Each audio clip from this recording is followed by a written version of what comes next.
What up, though, YouTube?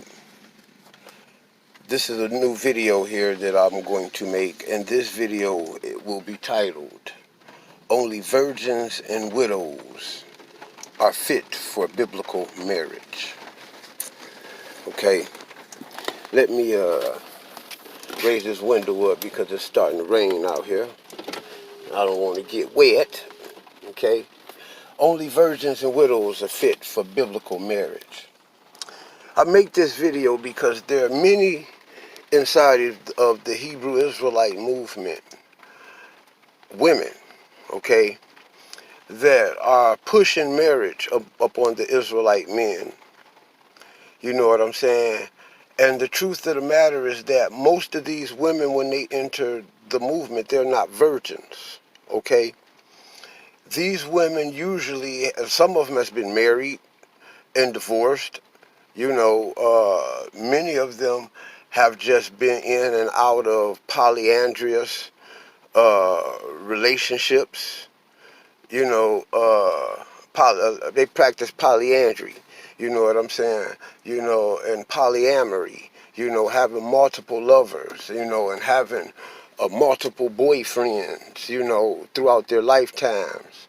You know, this is a practice that would have gotten a woman killed in biblical Israel, okay?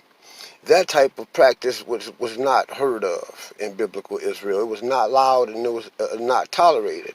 Somehow today, the priests, the mores, and the teachers ingratiate these women as they come in the gate, you know what I'm saying, and offer them husbandry, you know, when they really shouldn't be doing that. The women that these men are marrying are not fit for wifery.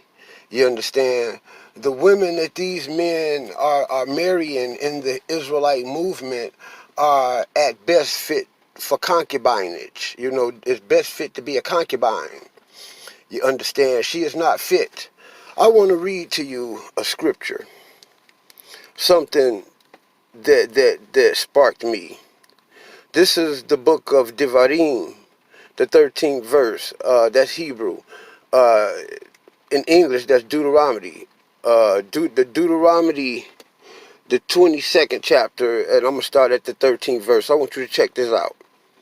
If a man take a wife, is intimate with her, and despises her, and he make libellous charges against her and give her a bad name, saying, I took a woman, and when I came to her, I did not find any evidence of her virginity. See, this scripture right here lets you know that if a man, an Israelite man, just thought that his woman had slept with another man, he wasn't buying it. He wasn't tolerating it. You know, and just at the thought, the jealous thought of such, you know, ain't no telling, he may have had a virgin, you know, that may have had a high sexual nature, you know what I'm saying, and surprised his butt, you know what I'm saying, with her nature, you know what I'm saying, to the point to where he would have thought that she may have been with other men, like, hold up, okay? So anything could have happened in that relationship, you know, that could have made that man question. You know, men always questioning whether they were the first. You know, there's a lot of times women do things, you know, to make men feel insecure about whether they are the only man or not. You understand what I'm saying? The Israelite man, you know, this scripture shows that the Israelite man would abhor the idea of his woman sleeping with another man or being with another man. More so, most importantly, not a virgin when he married her. Okay? Verse 15. Then the girl's father and her mother shall obtain evidence of the girl's virginity and take it out to the elders of the city to the gate. And the girl's father shall say to the elders, I gave my daughter to this man as a wife, and he despised her. And behold, he made libellous charges, saying, I did not find evidence of your daughter's virginity, but this is the evidence of my daughter's virginity, and they shall spread the garment before the elders of the city. Then the elders of that city shall take the man and chasten him. Then they shall, but this is the evidence of my daughter's virginity, and they shall spread the garments before the elders of that city. Then the elders of that city shall take that man and chasten him. And they shall fine him 100 shekels, because he defamed a virgin of Israel, and he shall give it to the girl's father, and she shall be his wife, He shall not send her away all of his days. But if this matter was true, no evidence of the girl's virginity was found, they shall take the girl out to the entrance of her father's house, and the man of the city shall pelt her with stones, and she shall die. For she did a disgraceful thing in Israel, and commit adultery in her father's house. So shall, the word here, the Hebrew word is that she committed hazuna. She committed sana, she committed zana in her father's house, which they say is adultery, which is the same word they also translate for a whore and whoredom, okay? That she committed adultery or whoredoms in her father's house, or sex crimes in her father's house. So shall you clear away the evils from amongst you. If the man is found lying with a woman, even both of them shall die, the man lying with the woman and the woman. So shall you clear away the evils from Israel. If there is a virgin girl betrothed to a man, and another man finds her in the city and lies with her, understand that today betrothal has been supplanted by relationships.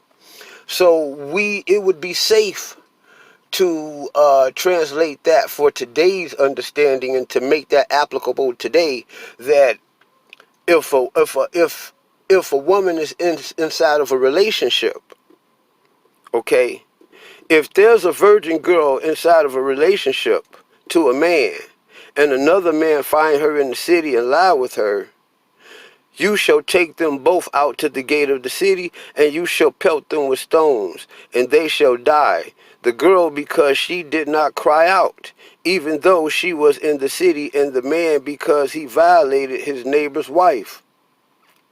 So shall you clear away the evil from amongst you. See, the jealousy was the same with a husband, as well as with a boyfriend, or someone you was betrothed with, because the same laws for a girlfriend or a concubine, or someone that you was betrothed or in a relationship with, those same laws applied for the wife applies for the girlfriend or the female relationship partner. You understand what I'm saying? So this here scripture is basically saying that if somebody is out hollering at your girl, you know what I'm saying, and she comply with it, then you basically break up with her. You know what I'm saying? If somebody hollered at your girl and she didn't comply and they took it from her, then the charges on that man, and you can forgive that woman. This is something that could be applicable in the case of where you in a relationship with a woman and a woman come up pregnant, and you wondering whether this child is yours or not, and it also whether she had got raped and got pregnant, because if she did not get raped and got pregnant, she went on with it, and she should be stoned. Since we don't throw stones at them today, we just break up with them. We just leave them. You know what I'm saying? It is quite simple of a man, to be involved with in a relationship with a woman who has had sexual relationship and encounter with another man. All throughout the Hebrew scriptures, the virginity of a wife is very, very important. And we can see right here in the book of Deuteronomy, at the 22nd chapter, the importance to a man, to the Israelite man, the virginity of his wife. You see, what must be understood is that by the laws, to commit zina is to violate the sex laws that the Most High gave out. And being a virgin was one of the sex laws that the Most High intended. This here scripture in the book of Deuteronomy, the word Torah meaning second law, you see, the double law, you see, is law. You see, this here in Deuteronomy is law, and it's telling you the importance of an Israelite man marrying a virgin woman. You see, what people don't understand is that to break the sex laws is what is interpreted as or translated in English as adultery or harlotry or whoredoms. You understand what I'm saying? Because it's zina. You commit zina. You violate the Hebrew laws, the Hebrew sex laws. You see, when you violate the Hebrew sex laws, you are a whore. The woman of today, 99.9% of the African American women today would be considered a whore by Israelite old biblical standards. Okay? And if you as a man, an Israelite man, take it upon yourself to marry a whore, then you are no more than what is a whoremonger today. You see, and I must say this because this is something that is going on in the Israelite movement today, which makes the actual female practitioner of the Israelite movement nothing more than the equivalent of a Babylonian temple whore. You understand what I'm saying?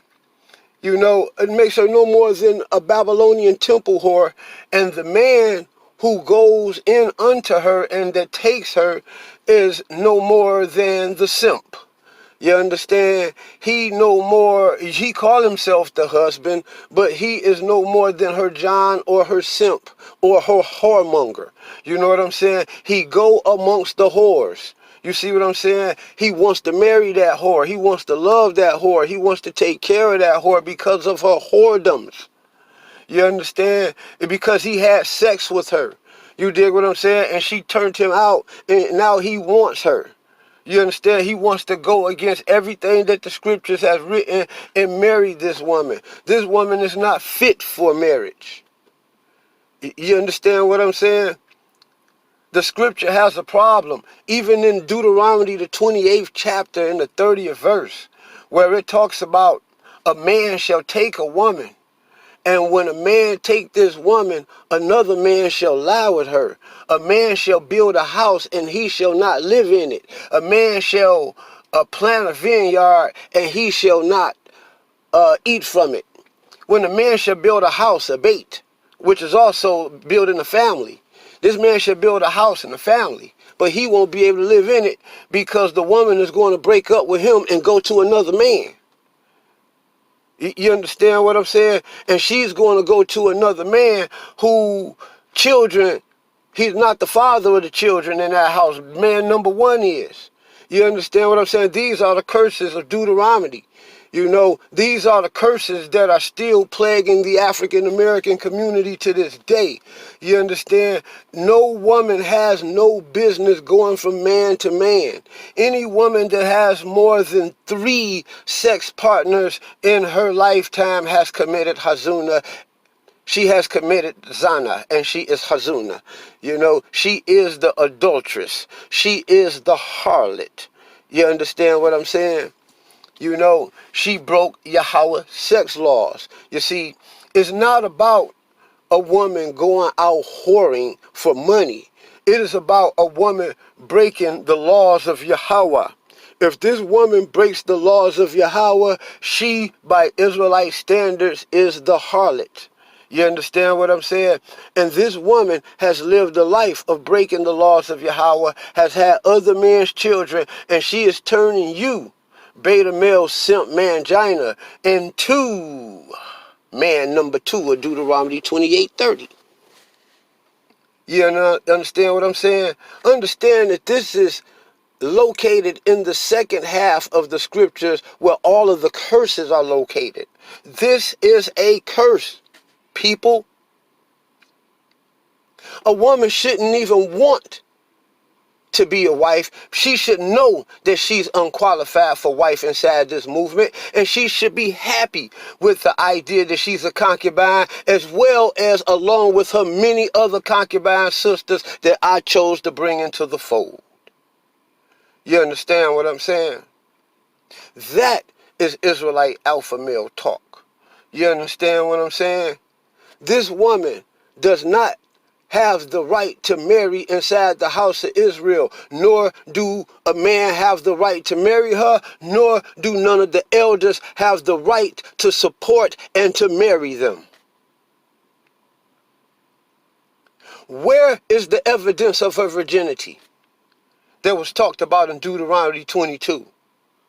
And why he is not concerned about the evidence of her virginity as his wife, like a man should be. Why he's not concerned about how she got down before he met her. Why he not concerned whether she was a whore or a prostitute, or whether she used to shake her ass in the club butt naked for money, or an escort, you dig? Or maybe a homosexual. You understand what I'm saying? Like other women. You know, how you know that she wasn't involved in bestiality? You understand? Because see, the scripture tell you don't sleep with animals. It tell you not to sleep with other men. You understand what I'm saying? There's female laws that tells the that let a woman know that she's not supposed to be with no other man but her husband in her lifetime.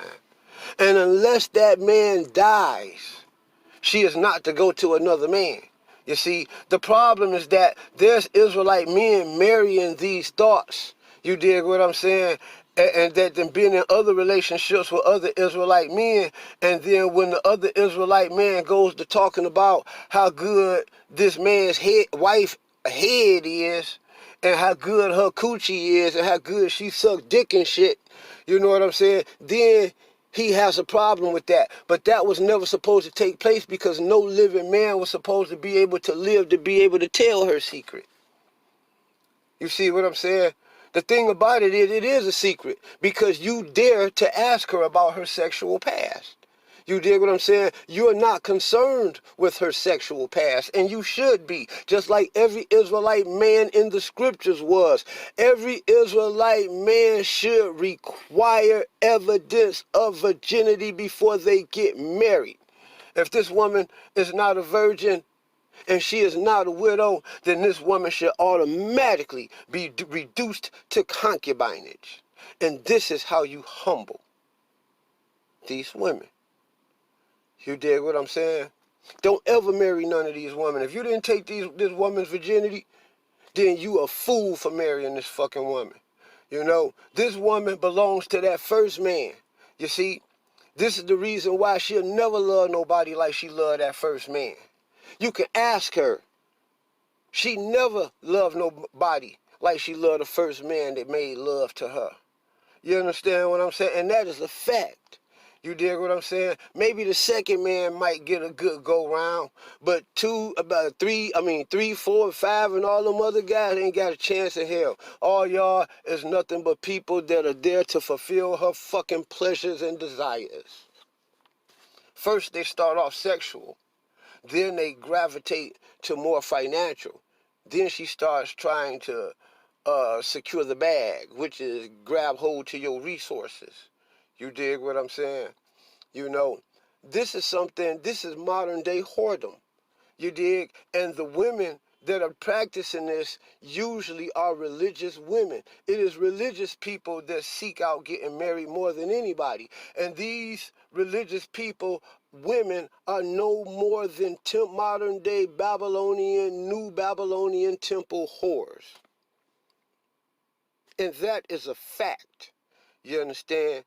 So when you niggas sitting up there getting married and shit, you know what I'm saying, and think I'm supposed to applaud that when that woman should have been stoned. You understand what I'm saying? Being that she ain't stoned and we not living in that day, you understand, I would not forget her sexual past. Therefore, she cannot be fit for marriage. You understand what I'm saying? She cannot be. She can only be your girlfriend, your concubine. And that is a fact. Learn, like, share, and subscribe. This is the Yasha Ben Israel show. This video is entitled, Only Wives and Widows Are Fit for Marriage in the Eyesight of the Biblical God. Shalom.